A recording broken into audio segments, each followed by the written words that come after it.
Mist hung low over the forest, curling through the gnarled oaks like fingers reaching for anything daring enough to pass beneath. The townspeople spoke of the place in hushed tones, as if naming it aloud might draw the shadows closer, as if recounting the story might awaken what had slept undisturbed for generations. Deep within the woods stood a cabin that the light of day barely touched, its walls crooked and scarred, windows reflecting the sun like unblinking eyes. No ordinary family lived there. Whispers called them unnatural, their lineage twisted, a bloodline tangled beyond reason, hidden from the world and left to fester in isolation. Few had dared approach, and those who had rarely returned unchanged, their voices trembling as they recounted glimpses of shadows that moved of their own accord and lights that danced in shapes too deliberate to be random. It was said that a man, the most inbred the county had ever known, occupied the cabin, his presence a blend of menace and eerie intelligence, his eyes calculating, his movements precise and almost mechanical. He had lived decades without contact, shaping himself in solitude, his obsessions growing alongside the decay of the forest around him. And now, a 12-year-old niece had been sent to live with him, a girl of fragile frame and sharp awareness, stepping into a world where the air itself seemed thick with intent and watchfulness. From the moment she entered the clearing, the forest responded, trees swayed with whispers of caution, shadows flickered at the edges of her vision, and even the wind seemed to carry messages she could not fully understand. Inside the cabin, rituals persisted as they had for decades, movements and sounds that were both familiar and alien, echoing through the stale, heavy air with a rhythm that demanded attention. Candles flickered in patterns, objects were arranged with meticulous precision, and low chants wove through the night, their origin older than the girl herself, binding the house and forest into one living entity. Each day she spent there pulled her deeper into an existence governed by rules she did not yet comprehend, a web of observation and expectation, where innocence and curiosity were slowly reshaped to fit a lineage preserved in secrecy. Outside, the villagers dared only to glimpse from afar, sensing that the forest, the cabin, and the man within guarded a truth too grotesque, too unnatural, to exist in the light of day, a mystery that had waited patiently for generations, and that now, finally, had found its witness. In the quiet towns that bordered the vast, shadowed forest, there was a story that parents whispered to their children with trembling lips and uneasy glances. It was a story that was never written down, never fully spoken aloud, but it lingered in the corners of every conversation, in the wary looks exchanged between neighbors when someone unfamiliar passed through. The forest itself seemed to hold its breath whenever the tale was recalled, its ancient trees standing like silent sentinels over secrets that were older than anyone could remember. The locals spoke of a family who had lived deep within these woods for generations, a family whose bloodline was whispered to be impossibly twisted, tangled in ways that defied nature and common sense. Children were warned, with a mixture of fear and fascination, to never wander near the edge of the woods after dusk, for the trees themselves were said to conceal eyes and ears that watched, always watching, and that the family within would claim any child foolish enough to stray too close. As the story went, the family had long ago withdrawn from the world of towns and fields,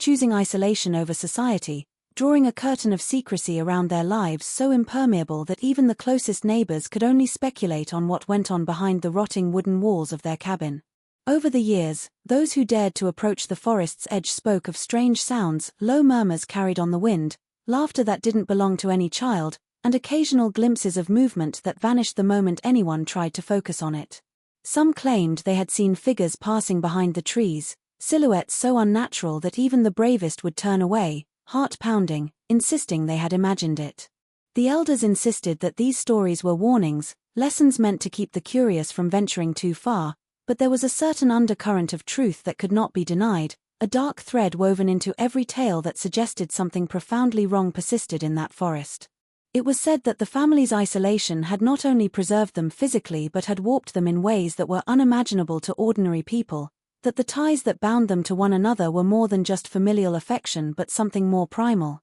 something that had been allowed to fester unchecked over generations. To the townspeople, the family was not merely eccentric or reclusive, they were a living cautionary tale, a reminder that some mysteries were not meant to be solved, and that the forest, with all its shadows and whispers, had claimed a portion of humanity to hide a truth that was too grotesque, too unnatural, to exist in the light of day.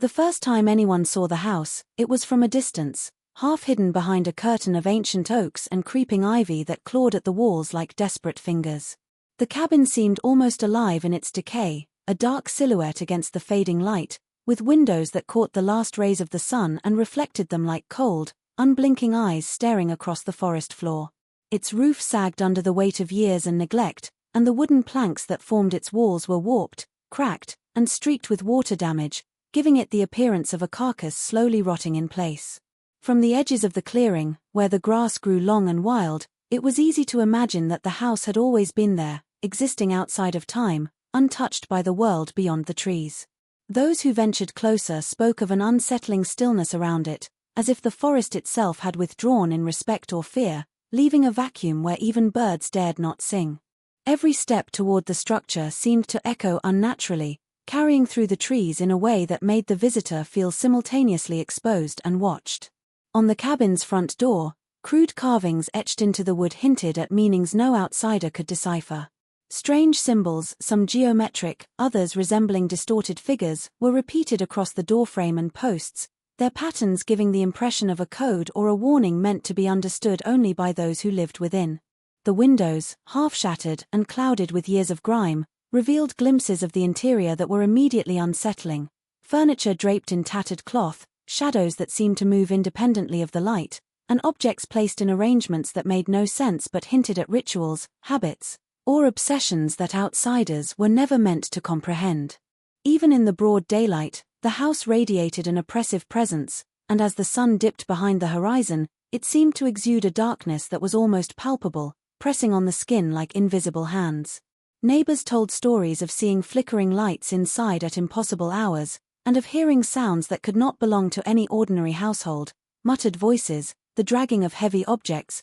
the occasional, abrupt scream that would vanish as quickly as it came. The path to the cabin, barely more than a faint trail through undergrowth, was easy to miss unless one was deliberately seeking it, as if the forest itself conspired to hide it from the curious. Those who dared to walk it reported a suffocating sense of being followed, shadows flitting just beyond their vision, and a chill that no fire or coat could shake. By the time anyone stood before the cabin's threshold, they were already caught in its spell, drawn forward by a mix of dread and fascination, unsure whether what awaited them was revelation or horror, and fully aware that the secrets held inside were not meant for the outside world. When the man himself was first glimpsed, it was enough to unsettle anyone who chanced upon him. He moved through the clearing with a deliberate, almost mechanical precision, his body unnaturally thin and elongated, each motion seeming rehearsed, as though he had been shaped by decades of isolation rather than by the ordinary rhythms of life. His face was a map of contradictions, sunken eyes that seemed far too large for his skull, a nose that had grown sharp and angular, lips that were thin and pale, stretched over teeth that gleamed with an unhealthy yellow tint. The skin of his hands and arms was mottled, marked by faint scars and blemishes that spoke of accidents or rituals long forgotten by the outside world. There was a quality to his gaze that unnerved even the boldest observers, a piercing, unblinking stare that seemed to assess, to measure, and to judge in equal measure. Locals who caught sight of him from the edges of the forest spoke in hushed tones of the uncanny way he appeared to merge with the shadows, as though the darkness of the trees had chosen to embrace him as one of its own.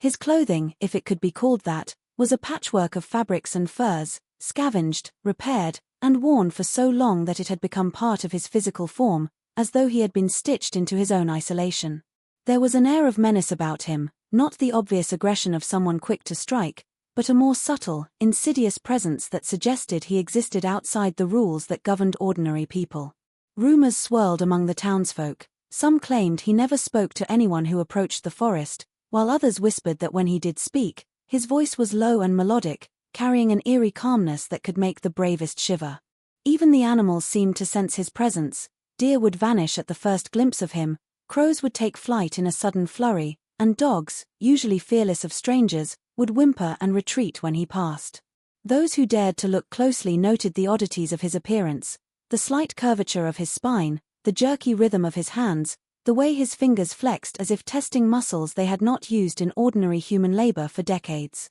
And yet, for all the grotesque elements of his form, there was a peculiar intelligence in his eyes, a sharp awareness that suggested he had not only survived his circumstances but had learned to manipulate them, to bend the forest and its shadows to his will. To anyone watching from a distance, it was impossible to categorize him as merely human or inhuman, for he existed in a liminal space, one foot in the world of ordinary life and another in a place warped by generations of isolation, secrecy, and a lineage so unnatural that even the forest seemed reluctant to reveal his full truth.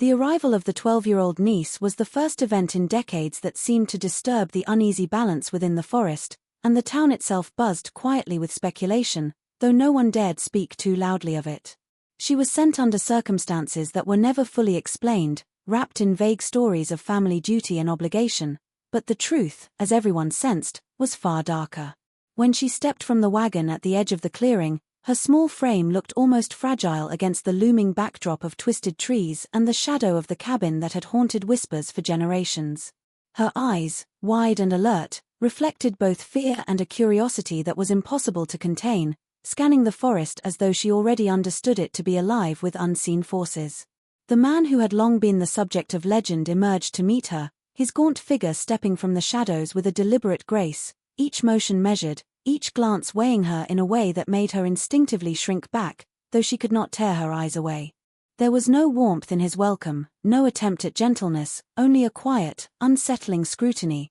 as if he were assessing whether she was fit to join a lineage that had long been kept secret from the world. Neighbors who caught glimpses from afar described the scene in hushed tones, noting the almost ritualistic formality with which he led her through the clearing toward the cabin. Inside, the house seemed to shift and breathe around them, the air thick with dust, decay, and an aroma that was faintly sweet yet sour, a scent that clung to the walls and floors and seemed to etch itself into memory. Objects were arranged with an obsessive symmetry, each item placed in a way that suggested centuries of habit and purpose, and the shadows played across the room in strange patterns that made it seem as though the space itself were alive, watching, waiting. The girl, though young, immediately sensed the weight of expectation pressing down on her, a sense that her very presence had been demanded rather than welcomed. There was an unspoken tension between her innocence and the man's unnatural authority, a quiet clash that hovered in the room like a tangible thing, almost visible in the stale air.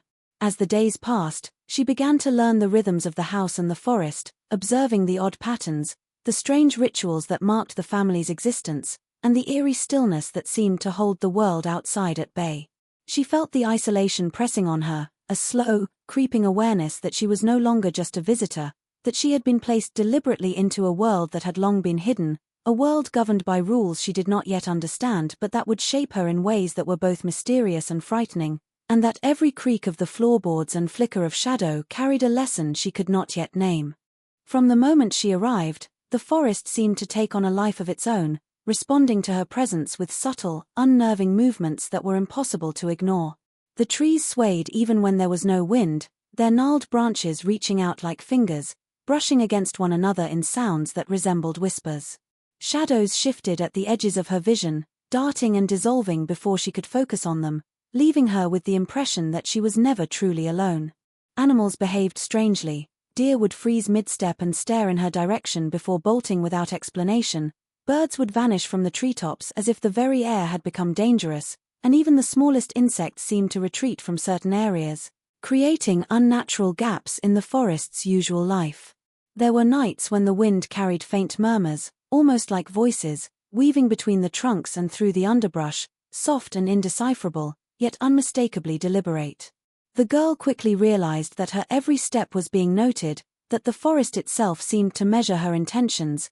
testing her presence as much as the man in the cabin did. Paths that had appeared open during the day would twist or disappear when she tried to retrace them, and certain clearings seemed to pulse with a kind of latent energy, a rhythm that had no explanation other than some ancient, unseen force. It was as though the woods were not just a backdrop to the family's isolation but a participant, a guardian of secrets too profound and dangerous to be shared with outsiders. Even light behaved differently under the canopy. Sunlight filtering through the dense foliage would form shapes that suggested movement, fleeting glimpses of figures or symbols that vanished when approached, leaving only the eerie afterimage of their presence. At times, she felt a weight pressing down from above, not physical but mental, a sensation that the forest itself was aware of her thoughts, listening, and perhaps judging. Water in the small creek nearby would ripple as if something beneath the surface was aware of her, and leaves would sometimes shiver in patterns that were too precise to be natural. The forest sounds were a symphony of warning, the snapping of twigs, the rustle of unseen creatures, the low hum of wind threading through branches all combined to create a heightened awareness that made the girl jump at shadows and question every sound. She began to notice the small signs left behind by those who had lived within this living prison before her, symbols etched into bark, subtle disturbances in the undergrowth, and faint footprints that seemed almost impossibly old. Gradually, she realized that the woods were a living, breathing extension of the cabin, an extension of the family itself, and that her every movement, every choice, was being observed by forces that were older than the town, older than memory, and entirely indifferent to innocence or fear. As the nights deepened, the strange behaviors within the cabin and the surrounding forest grew more pronounced, drawing the attention of anyone within earshot of the clearing, though none dared to approach directly. Flickering lights could be seen through the grimy windows, shifting in intensity and color, sometimes forming patterns that suggested intention rather than randomness. Locals reported hearing low chants carried on the wind, rhythmic and guttural, unlike any song or prayer they had known. The sound had a cadence that made the hairs on the back of the neck stand on end, a steady, hypnotic pull that seemed to reach into the very marrow of the listener. At times, screams would cut through the night, sudden and sharp, leaving only echoes and a lingering silence that pressed heavily on the imagination of those nearby. These disturbances were not frequent, yet when they occurred, they left an indelible mark on anyone who heard them, a sense that something forbidden and ancient was being invoked in secret, rituals maintained over generations, unbroken and unyielding. The girl, now accustomed to the house's oppressive atmosphere, began to recognize the rhythms of these nocturnal activities, though they still frightened her in ways she could not fully articulate. Certain nights, she would catch glimpses of figures moving through the rooms, shadows of a form almost human but distorted, performing tasks that seemed at once practical and symbolic, as if the house itself dictated the actions of those within. Candles and lanterns burned with an unnatural flicker, casting elongated shadows across the walls that warped and shifted as though mocking reality. Outside, the forest seemed to respond to these events, the whispers in the trees growing louder, the wind carrying the faint scent of smoke or decay, and animals becoming restless or disappearing entirely. Neighbors occasionally glimpsed the man walking through the clearing in the dead of night, sometimes accompanied by no one, sometimes with the faint shape of another figure trailing behind, both moving with a precision that defied human habit. The patterns suggested an obsession, a meticulous adherence to a tradition that had likely existed long before anyone in the nearby town had been born. And yet, even as the events were terrifying, they were not chaotic. There was a methodical quality to the lights, sounds, and movements, a suggestion that each action, no matter how grotesque, served a purpose deeply rooted in the family's isolated culture. It became clear to the girl, as she listened from behind locked doors or peered through shadows, that these rituals were more than eccentric behavior, they were the binding force that sustained the family's identity, an intricate, secretive practice that had shaped generations, and she was being slowly drawn into its rhythm, becoming an unwilling witness and participant in a cycle that had begun long before she was born.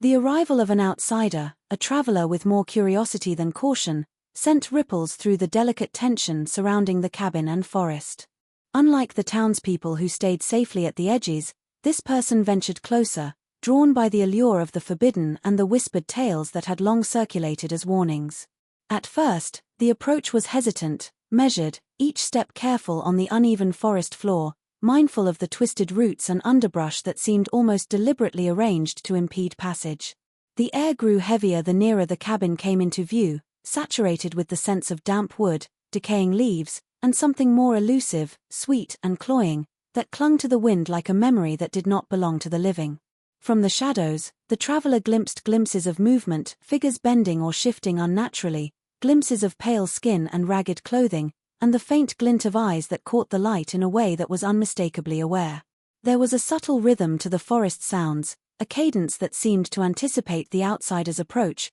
whispering warnings in rustling leaves and snapping twigs. Curiosity, however, proved stronger than fear, and step by step, the traveler pressed forward, each motion punctuated by the growing awareness that they were not merely observing but being observed in return. From the distance of the clearing, the cabin revealed itself fully, sagging and grotesque in its dilapidation, a structure alive with shadows that moved independently of light and a presence that felt tangible, almost sentient. The man, the long isolated figure whose very existence had been a source of whispered horror, became aware of the intruder. He emerged from the darkness as though summoned by instinct, his movements precise, deliberate, and frighteningly controlled. There was no immediate confrontation, only a piercing gaze that weighed the traveler, calculating intent, reading hesitation, and measuring resolve. Each detail of the man's presence, from the unnatural alignment of his limbs to the hollow intelligence in his eyes, spoke of generations shaped by isolation, secrecy, and unbroken lineage. As the traveler lingered near the threshold, the forest itself seemed to pulse in response, trees bending subtly as if nudging the visitor back, shadows coiling and stretching in uncanny synchrony, and the faint, distant chants from the interior of the cabin threading into the night air like a warning or an invitation. Every step closer revealed more of the house's obsessive order, the strange arrangements of objects, and the flickering patterns of candlelight that danced across walls in disturbing ways. Gradually, the traveler's initial fascination merged with unease, a creeping recognition that the family's world was governed by rules entirely alien to the outside, and that their intrusion, however innocent in intent, had set into motion a tension that had long remained dormant, a tension that the forest, the man, and the very house itself seemed poised to exploit in ways that were as subtle as they were terrifying.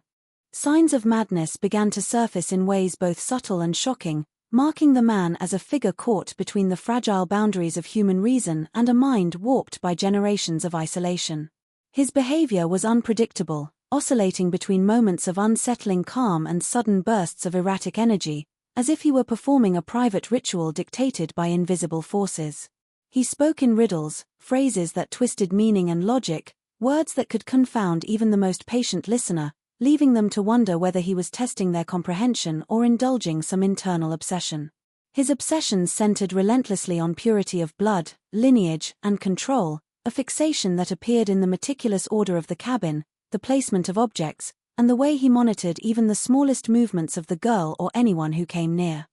The girl's unease grew steadily as days passed, a quiet terror that settled into her bones and made the air of the cabin feel heavy with unspoken expectation. At first, it was small things, the way the man's gaze would linger a moment too long, following her movements with an intensity that made her skin crawl, or the way the shadows in the corners seemed to twist toward her as she passed, bending unnaturally. She began to notice that her own reflection in the grimy mirrors of the house appeared subtly distorted, her eyes slightly larger than normal, her face elongated as if the very walls and windows were warping perception. Her fear was compounded by the rituals that unfolded around her, ceremonies she neither understood nor consented to, but was compelled to witness. Candles burned in intricate arrangements on the floor, the air thick with a scent she could not name, part incense, part rot, part something almost metallic, clinging to her hair and clothes as if marking her presence. The girl began to sense that she was being trained to observe, to absorb patterns,